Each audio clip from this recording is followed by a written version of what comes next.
क्या गिरफ्तार होने वाला है एक्टर एजाज खान?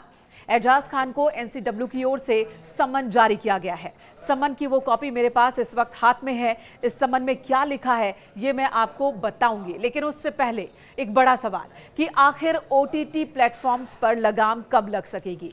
एंटरटेनमेंट के नाम पर गंदे कंटेंट कब तक परोसे जाते रहेंगे?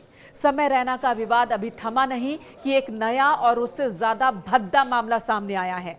एजाज खान के शो हाउस अरेस्ट के कंटेंट को लेकर बवाल मचा है।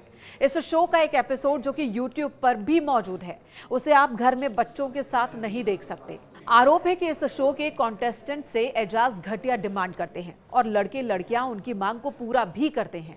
आरोप है कि सबसे पहले एजाज जब शो में दाखिल होते हैं तो वो मुस्लिम लड़कियों को शो से आउट करा देते हैं, फिर बचती हैं हिंदू लड़कियां।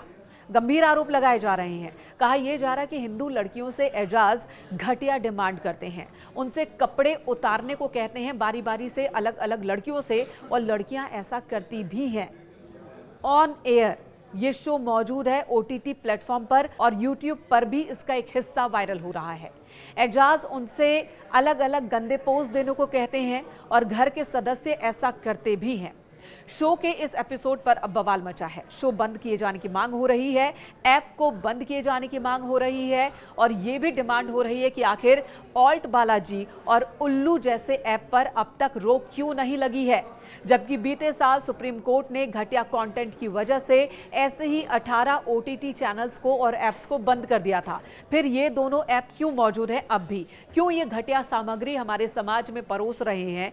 एडल्ट कंटेंट के नाम पर, एंटरटेनमेंट के नाम पर बच्चों के सामने गंदी चीजें क्यों परोसी जा रही हैं?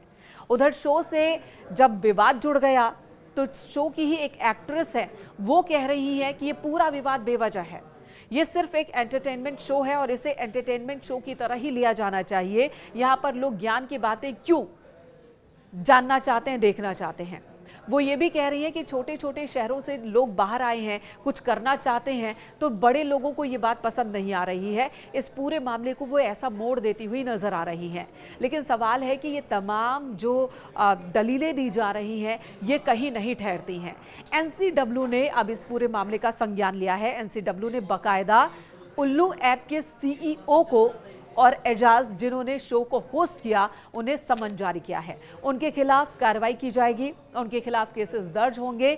इस समन में क्या लिखा है ये मैं आपको पढ़कर सुनाती हूँ। ये वो समन की कॉपी है मेरे हाथ में, एनसीडब्ल्यू की ओर से भेजी गई है कंटेंट को लेकर, इस हिस्से को लेकर जो इस वक्त सोशल मीडिया पर वायरल हो रहा है। और इस समन में क्या लिखा है ये भी मैं आपको बता देती हूँ। लिखा है the kind of vulgar content not only violets the dignity of women but also sets an extremely regressive and damaging precedents for online entertainment। साथ ही ये भी लिखा है The Commission observes that the nature of these acts, if found to be true, attract serious penal provision under the Bharatiya न्याय संहिता 2023 and the Information Technology Act 2000। तो इस matter को इस तरह से ले रहा है एनसीडब्ल्यू और एनसीडब्ल्यू की ओर से ये समन जारी कर दिया गया है। मिस्टर विभू अग्रवाल जो कि सीईओ हैं उल्लू ऐप के, and mister Ejaz Khan to appear before the commission on May 9, 2025, यानी कि 9 मई को इन्हें आयोग के सामने पेश होना होगा।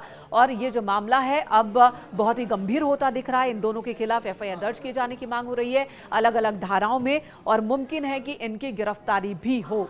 जो आम दर्शक है, जो परिजन है खासकर, वो सवाल उठा रहे हैं कि आखिर इस तरह के कंटेंट पर सरकार ने भी क्यों चुप्पी साध रखी है, क्यों इस तरह के कंटेंट्स को लेकर एक कठोर सेंसरशिप अब तक तैयार नहीं है, क्यों इन पर एक्शन नहीं लिया जाता है, और ऐसे कंटेंट्स क्यों भारतीय समाज में धीरे धीरे जहर की तरह घोले जा रहे हैं और कोई एक्शन नहीं हो रहा।